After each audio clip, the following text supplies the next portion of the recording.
Hello everyone, welcome back. ഞാൻ Fawaz MP from Universal Institute Kottakkal. നമ്മളിന്ന് discuss ചെയ്യുന്നത് ഈ വർഷം 2025 ജനുവരി ഫസ്റ്റ് സെഷൻ JEE മെയിനിൽ ചോദിച്ച ഗ്രാവിറ്റേഷൻ എന്ന ചാപ്റ്ററിൽ നിന്നുള്ള ക്വസ്റ്റ്യൻസ് ആണ്. സോ കുറച്ച് ക്വസ്റ്റ്യൻസേ ചോദിച്ചിട്ടുള്ളൂ. എല്ലാ ഷിഫ്റ്റുകളിലും ഗ്രാവിറ്റേഷനുള്ള ക്വസ്റ്റ്യൻ ഉണ്ടായിട്ടുണ്ട് എന്ന് തോന്നുന്നില്ല. സോ ജനുവരി 22 ഷിഫ്റ്റ് 1, അതായത് ഫസ്റ്റ് ഷിഫ്റ്റിലുള്ള ഒരു ക്വസ്റ്റ്യൻ ആണ്. A small point mass m, small m is placed at A distance Small m is placed at a distance 2r from the center O of a big uniform solid sphere of mass capital M.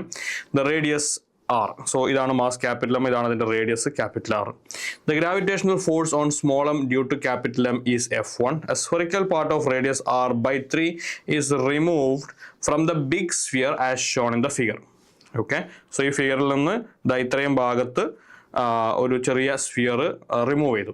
And the gravitational force on M due to the remaining part capital M, remaining part of capital M is found to be F2. The value of F1 by F2 is.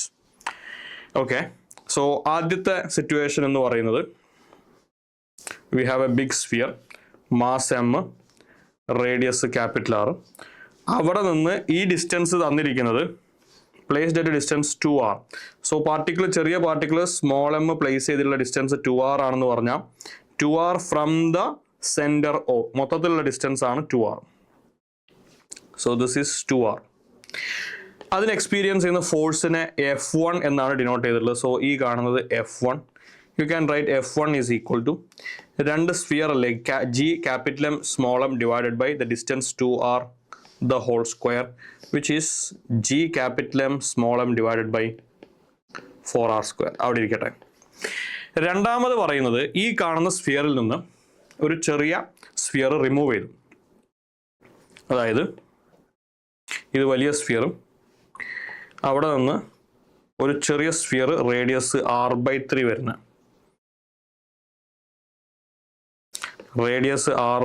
വരുന്ന ഒരു sphere remove ചെയ്തു.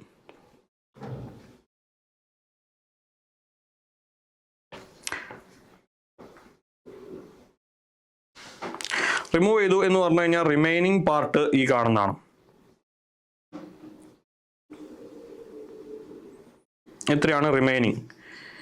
Now അങ്ങനെയാണെങ്കിൽ അതിന് experience ചെയ്യുന്ന force എന്ന് പറയുമ്പോൾ മൊത്തത്തിലുള്ള sphere exert ചെയ്യുന്ന ഫോഴ്സിൽ നിന്ന് ഈ ചെറിയ സ്ഫിയർ, അതായത് റിമൂവ് ചെയ്യപ്പെട്ട ഈ കാണുന്ന സ്ഫിയർ, അതിൻ്റെ മാസ് എന്തായിരിക്കും? അതിൻ്റെ മാസ്, അതിൻ്റെ വോളിയം റേഡിയസ് 1/3 ആയിക്കഴിഞ്ഞാൽ വോളിയം ക്യൂബിലാണ് വരെ 1/27 എന്ന് വരും. എന്ന് വെച്ചാൽ ഇതിൻ്റെ മാസ് ആക്ച്വലി m/27 ആണ്. അതിൻ്റെ സെൻറ്ററിൽ നിന്നുള്ള ഡിസ്റ്റൻസ്, ഇതിൻ്റെ റേഡിയസ് r/3 അല്ലേ. So the distance from the centre is r/3 plus r. So the force remaining ആണ് കേട്ടോ. റിമൈനിങ് മാസ് എക്സേർട്ട് ചെയ്യുന്ന ഫോഴ്സ് F2 എന്ന് പറയുന്നതിനെ ആദ്യം total mass G capital M exert ചെയ്യുന്ന ഫോഴ്സ് Gmm/4r സ്ക്വയർ എന്ന് വെച്ചാൽ ഇത് തന്നെ. അതിൽ നിന്ന് ചെറിയ റിമൂവ് ചെയ്ത പാർട്ട് എക്സേർട്ട് ചെയ്ത ഫോഴ്സ് സബ്ട്രാക്ട് ചെയ്താൽ മതി. സോ G, ആ റിമൂവ് ചെയ്ത പാർട്ടിൻ്റെ മാസ് m/27 ഇൻറ്റു ചെറിയ പാർട്ടിക്കിളിൻ്റെ mass small m divided by അവിടേക്കുള്ള ഡിസ്റ്റൻസ്, അതാണ് ഞാൻ ഈ ഡിനോട്ട് ചെയ്ത് വെച്ചിട്ടുള്ളത്. r/3 പ്ലസ് r എന്ന് പറഞ്ഞാൽ 4r/3. 4r/3 the whole square. Okay, ഇനി നമ്മളോട് ചോദിക്കുന്നത് what is the ratio? F1/F2 ആണ്. കറക്റ്റ് F1/F2 തന്നെയാണ് ചോദിക്കുന്നത്. So F1/F2, F1 divided by F2 എന്ന് പറയുമ്പോൾ G capital M small m divided by 4r square, ഇതാണ് F1 ഡിവൈഡഡ് ബൈ F2 എന്ന് പറയുന്നത് G capital M small m divided by 4r square minus ആ രണ്ടാമത്തെ ഭാഗം ഒന്ന് നോക്കിയേ. അവിടെ G capital M small m ഉണ്ട്, താഴെ 27 വരും. G capital M small m ഡിനോമിനേറ്ററിൽ 27, പിന്നെ 16r square divided by 9. So അവിടെ നമുക്ക് ക്യാൻസൽ ചെയ്യാനുള്ളത് Gmm എല്ലാത്തിലും ക്യാൻസൽ ചെയ്യാം. പിന്നെ ഉള്ളത് r സ്ക്വയർ ക്യാൻസൽ ചെയ്യാം. ഒരു 4ഉം വേണമെങ്കിൽ ക്യാൻസൽ ചെയ്യാം. 16 നമുക്ക് കട്ട് ചെയ്തൊരു 4 കൊടുക്കാം.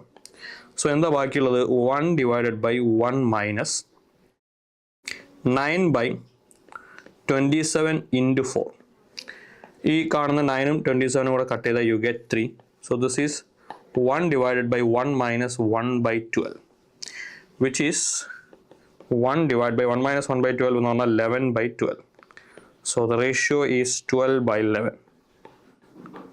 So the ratio is 12 is to 11. The right answer is option 1. Okay, moving on to the next one. Question number 2. 23 January shift 2. Second day, second shift, afternoon shift question. If a satellite orbiting Earth is 9 times closer to the Earth than the Moon, what is the time period of rotation of the satellite? Given rotational time period of Moon is 27 days. Typically 28 days ആണ്, പക്ഷേ ഇവിടെ കാൽക്കുലേഷൻ്റെ എളുപ്പത്തിന് വേണ്ടിയിട്ടായിരിക്കണം 27 days എന്ന് തന്നിട്ടുള്ളത്. And gravitational attraction between satellite and moon is neglected. എന്താ പറഞ്ഞുള്ളത്? Gravitational attraction between satellite and moon എന്ന് വെച്ചാൽ എർത്ത് ഉണ്ട്, സാറ്റലൈറ്റ് ഉണ്ട്, മൂൺ ഉണ്ട്. എർത്തിന് ചുറ്റും സാറ്റലൈറ്റ് കറങ്ങുന്നു, എർത്തിന് ചുറ്റും മൂണും കറങ്ങുന്നു. ഇവർ തമ്മിലുള്ള മൂണും സാറ്റലൈറ്റും തമ്മിലുള്ള ഗ്രാവിറ്റി കൺസിഡർ ചെയ്യേണ്ട.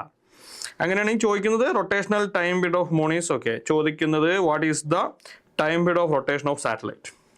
So time period in the formula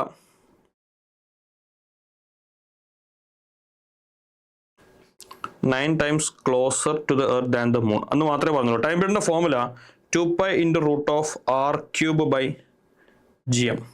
Otherwise t proportional to r raised to 3 by 2. അപ്പോൾ 27 days എന്ന് പറയുന്നത് ആണ് മൂണിൻ്റെ is proportional to distance. ഇവിടെ പറഞ്ഞിരിക്കുന്ന satellite 9 times closer to the earth എന്ന് പറഞ്ഞിട്ടുണ്ട്. സോ മൂണിൻ്റെ റേഡിയസ് RM ആണെങ്കിൽ റേസ് ടു 3 by 2. രണ്ടാമത്തെ സാറ്റലൈറ്റിൻ്റെ ടൈം പീരീഡ് ആണ് നമുക്ക് വേണ്ടത് ഈസ് പ്രൊപ്പോർഷണൽ ടു സാറ്റലൈറ്റിൻ്റെ distance. Satellite orbiting at is 9 times closer to the earth than the moon. What is എന്ന് പറയുമ്പോൾ ഇവിടെ ഉദ്ദേശിക്കുന്നത് 9 times closer എന്ന് പറഞ്ഞാൽ മൂണിക്ക് എത്ര ഡിസ്റ്റൻസ് ഉണ്ടോ അതിൻ്റെ 9 ഡിവൈഡഡ് ബൈ 9. അതായത് ഈ സാറ്റലൈറ്റിന്റെ ഓർബിറ്റൽ റേഡിയസിന്റെ 9 times ആണ് മൂണിന്റെ റേഡിയസ്, അഥവാ മൂണിന്റെ റേഡിയസിന്റെ 1/9 times ആണ് സാറ്റലൈറ്റിന്റെ radius. Whole raise to 3 by 2. Just divide ചെയ്ത് കഴിഞ്ഞാൽ you get 27 divided by TS is equal to R raised to 3 by 2 divided by R raised to 3 by 2 divided by അപ്പോൾ ആ 9 raised to 3 by 2 മോളിൽ വന്നോളൂ. Okay, so answer വളരെ easy ആയിട്ട് ചെയ്യാം നമുക്ക്. So yes, TS is equal to 27 divided by 9 raised to 3 by 2. അത് ചെയ്യാൻ പറ്റുമെന്ന് വിചാരിക്കുന്നു. 9ന്റെ സ്ക്വയർ റൂട്ട് 3, 3ന്റെ cube 27. So this is 27 by 27. That means the time period will be 1 day. എന്ന് വെച്ചാൽ അതൊരു ജിയോ സ്റ്റേഷനറി സാറ്റലൈറ്റ് ആവും. Okay, so the right answer is option 2, 1 day. അടുത്ത ചോദ്യത്തിലേക്ക് പോയാൽ അതേ ഷിഫ്റ്റ് തന്നെ 23rd January shift 2. സോ ആ ഷിഫ്റ്റിൽ 2 ക്വസ്റ്റ്യൻ ഗ്രാവിറ്റേഷൻ ചോദിച്ചിട്ടുണ്ട്. Satellite of mass m/2 is revolving around Earth in a circular orbit of height r/3 from the Earth's surface. The angular momentum of the satellite is m into root of gmr by x. The value of x is. തന്നിരിക്കുന്ന ഈ സാധനം angular moment ആണ്. പിന്നെ എന്തൊക്കെയോ additional ആയിട്ട് ക്വസ്റ്റ്യനിൽ പറഞ്ഞല്ലോ, where capital M and R are the mass and radius of Earth respectively. G is the gravitational constant. So angular momentum of a satellite എന്ന് പറയുമ്പോൾ ആംഗുലാർ മൊമെന്റ് നമുക്കറിയാം MVR ആണ്. സർക്കുലാർ എന്ന് പറയുമ്പോൾ പിന്നെ വേറെ പ്രശ്നങ്ങളൊന്നുമില്ല. ഈ V എന്ന് പറയുന്നത് orbital velocity which is G root of gm by r into r. ആ ആറും കൂടെ ഉള്ളിൽ എടുത്തു കഴിഞ്ഞാൽ this is square root of m into square root of G capital M R എന്ന് വരും. ഇതാണ് angular momentum. Now satellite of mass m/2 is revolving around Earth in a circular orbit of height r/3. Height ആണ്. അപ്പോൾ angular മൊമെന്റത്തിന്റെ formula അനുസരിച്ച് mass m/2 into root of G. ഈ കാണുന്ന mass M അത് എർത്തിൻ്റെ മാസാണ്. സോ അതായത് ആ സെൻറ്ററിലുള്ളത് ആരാണോ അതിൻ്റെ മാസ്, സ്റ്റാറിൻ്റെ മാസ് അല്ലെങ്കിൽ പ്ലാനറ്റിൻ്റെ മാസാണ്. മറ്റേ സ്മോൾ m എന്ന് പറയുന്നത് സാറ്റലൈറ്റിൻ്റെ മാസാണ്. ഇൻറ്റു R എന്ന് പറയുന്നത് ഹൈറ്റ് r/3 ആണെങ്കിൽ സ്മോൾ r എന്ന് പറയുന്നത് r plus r/3 which is actually 4r/3. So 4r/3. So ആ 4ന്റെ ഒരു റൂട്ട് 2 പുറത്തെടുത്തു കഴിഞ്ഞാൽ m/2 into 2 root of gm capital R/3. ഈ 2 ക്യാൻസൽ ആവും. So this is m into root of GM capital R divided by 3. ഇതാണ് ഈ സാധനമായിട്ട് കമ്പയർ ചെയ്യേണ്ടത്. കമ്പയർ ചെയ്ത് കഴിഞ്ഞാൽ നമുക്ക് മനസ്സിലാവും വാട്ട് ഈസ് എക്സ്. ഇതാ ഈ കാണുന്ന സംഭവം കമ്പയർ ചെയ്ത് കഴിഞ്ഞാൽ ആ എക്സിൻ്റെ സ്ഥാനത്ത് എന്താണുള്ളത്? എക്സിൻ്റെ സ്ഥാനത്ത് മറ്റൊന്നുമല്ല, എക്സ് ഈക്വൽ ടു 3. 3 ആണ് നമ്മുടെ answer. Okay, so that's a numerical question. Moving on to the next one. 24th January shift 1, third day morning shift ഉള്ള ക്വസ്റ്റ്യൻ ആണ്. Satellite is launched in to a circular orbit of radius r around earth. Second satellite is launched in to an orbit of radius 1.03 r. The time period of revolution of the second satellite is larger than the first one approximately by. Options 9%, 4.5%, 3%, 2.5%. അപ്പം ഇവിടെ the time period of revolution of the second satellite larger than the first one is approximately. So T is proportional to r raised to 3 by 2. Okay. T dash is proportional to 1.03 r whole raised to 3 by 2. ഇതൊന്നും വേണ്ട നമുക്ക്. ഇവിടെ basically സംഭവിക്കുന്നത് എന്താണെന്ന് വെച്ച് കഴിഞ്ഞാൽ രണ്ട് സാറ്റലൈറ്റുകളുണ്ട്. ഫസ്റ്റിൻ്റെയും സെക്കൻഡിൻ്റെയും radius തമ്മിൽ ചെറിയ വ്യത്യാസമുണ്ട്, ഓർബിറ്റൽ റേഡിയസ് തമ്മിൽ ചെറിയ വ്യത്യാസമുണ്ട്. സോ അങ്ങനെയാണെങ്കിൽ ടൈം പീരീഡിൽ വ്യത്യാസം എത്താം എന്ന രീതിയിലാണ് the time period of revolution of the second satellite is larger than the first one approximately by percentage change ആണ് ചോദിക്കുന്നത്. So what is delta t by t into 100 is actually 3 by 2 into delta r by r into 100. Okay, so ഈ കാണുന്ന തന്നെയാണ് വേണ്ടത്, percentage change ആണ്. So 3 by 2 into what is delta r. Delta R ആദ്യം 6 ആയിരുന്നു, ആദ്യം 6 പിന്നെ 1.03 r എന്ന് പറഞ്ഞാൽ delta R is 0.03 divided by r, 0.03 r divided by r into 100. So this is equal to r cancel out. 0.3 into 100 എന്ന് പറഞ്ഞാൽ 3, 9 by 2. This is 4.5. എന്ത് 4.5? 4.5%. The right answer is option 3. അടുത്ത ക്വസ്റ്റ്യൻ 24th shift 2 ചോദിച്ചതാണ്. Acceleration due to gravity on the surface of Earth is g. The diameter of Earth is reduced to 1/3 of its original value and the mass remains unchanged, and the acceleration due to gravity on the surface of Earth is blank. എന്ന് വെച്ച് കഴിഞ്ഞാൽ numerical question ആണ്. So G എന്ന് പറയുന്നത് capital G capital M divided by R square on the surface of earth ആണ്. Okay, direct formula. Now diameter of earth is reduce to 1/3 of its original value. So diameter becomes D by 3 എന്ന് പറഞ്ഞാൽ radius becomes R by 3. Diameter 1/3 ആകുമ്പോൾ റേഡിയസും 1/3 ആവും. And mass remains unchanged. So that means G dash is equal to മാസിന് മാറ്റം ഒന്നുമില്ല, G capital M divided by radius R by 3 ആയി കഴിഞ്ഞാൽ R by 3 square.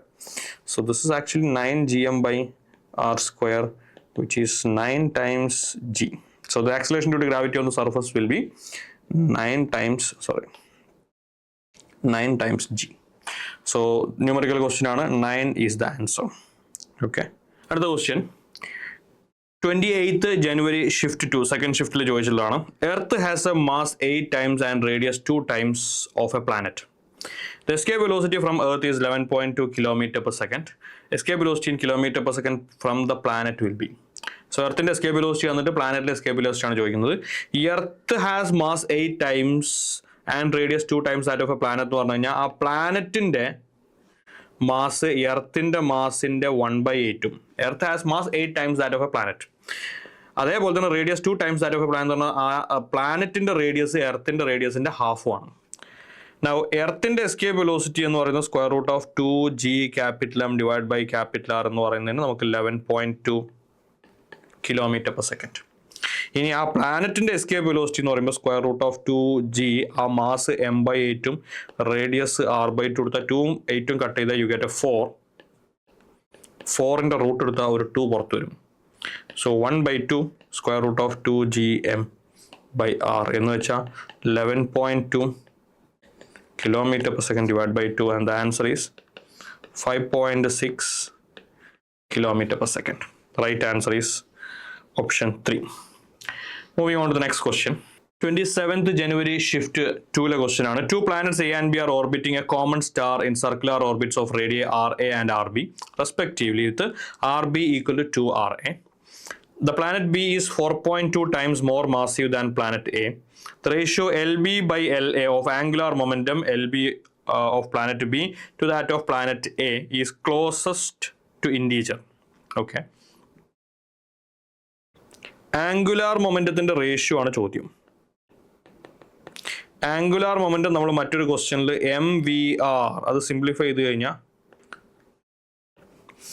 M into root of capital G capital M R എന്ന് കിട്ടും. അപ്പോൾ നമുക്ക് അത് ഇവിടെ കൊടുത്തു കഴിഞ്ഞാൽ mass of B into square root of G capital M common star എന്ന് പറഞ്ഞിട്ടുണ്ട്. സോ രണ്ടുപേർക്കും ആ ക്യാപിറ്റൽ M എന്ന് പറയുന്നത് അതിൻ്റെ സെൻറ്ററിലുള്ളത് ആരാണോ അയാളാണ്. സർക്കുലർ ഓർബിറ്റ്സ് ആയതുകൊണ്ടാണ് നമ്മൾ ധൈര്യമായിട്ട് ഈ ഫോമുല തന്നെ എടുക്കുന്നത്. Capital G capital M into radius ഓർബിറ്റിൻ്റെ radius RB divided by MA into square root of GMRA. എന്തെല്ലാം ക്യാൻസൽ ആവും? GM ക്യാൻസൽ ആവും. നൗ ഈ ഒരു ഭാഗം MB ബൈ MA സ്റ്റേറ്റ്മെൻ്റ് ആയിട്ട് ക്വസ്റ്റ്യൻ ഉണ്ട്. Planet B is 4√2 times more massive than planet A. So ഈ കാണുന്നത് 4√2 times ആണ്. അപ്പോൾ ഇതിൽ കട്ട് ചെയ്ത് കഴിഞ്ഞാൽ ഈ കാണുന്ന MB MA കട്ട് ചെയ്ത് കഴിഞ്ഞാൽ you get 4√2.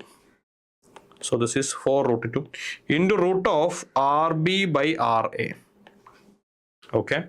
Now ഇവിടെ നോക്കിയേ RA RB തമ്മിലുള്ള റിലേഷൻ തന്നിട്ടുണ്ട്. ഇവിടെ RB by RA ചെയ്ത് കഴിഞ്ഞാൽ you get 2.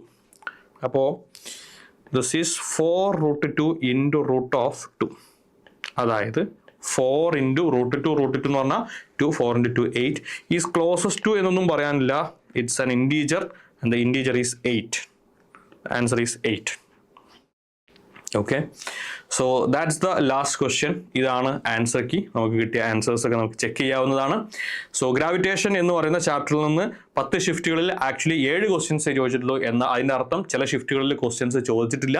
അതേപോലെ തന്നെ ചില ഷിഫ്റ്റുകൾ നമ്മൾ കണ്ടു ഏതൊരു ഷിഫ്റ്റിൽ 2 ക്വസ്റ്റ്യൻ ചോദിച്ചിട്ടുണ്ട്. അപ്പോൾ നമുക്ക് ചാപ്റ്റർ വൈസ് ഒരു പ്രയോറിറ്റി ഓർഡർ ഒക്കെ ഉണ്ടാക്കി വെച്ചിട്ടുണ്ടെങ്കിൽ നമ്മൾ ഏത് ഷിഫ്റ്റിൽ വരുന്നു എന്നതിനനുസരിച്ച് ചിലപ്പോൾ നമ്മൾ വിചാരിച്ചതുപോലെ ക്വസ്റ്റ്യൻസ് ആ ചാപ്റ്ററിൽ നിന്ന് ഇല്ലാതെ വരാം. നമ്മൾ പ്രതീക്ഷിക്കാത്ത ചാപ്റ്ററിൽ നിന്ന് ഒന്നിൽ കൂടുതൽ ക്വസ്റ്റ്യൻസ് ഒക്കെ വരാനും സാധ്യതയുണ്ട്. So chapter wise priority order എന്ന് പറയുന്ന സംഭവം ആക്ച്വലി ഇല്ലാതായിക്കൊണ്ടിരിക്കുക എന്നാണ് എൻ്റെ അഭിപ്രായം. So that's the end of discussion from gravitation chapter in the JEE Main first session, January session. That's all. Thank you for watching.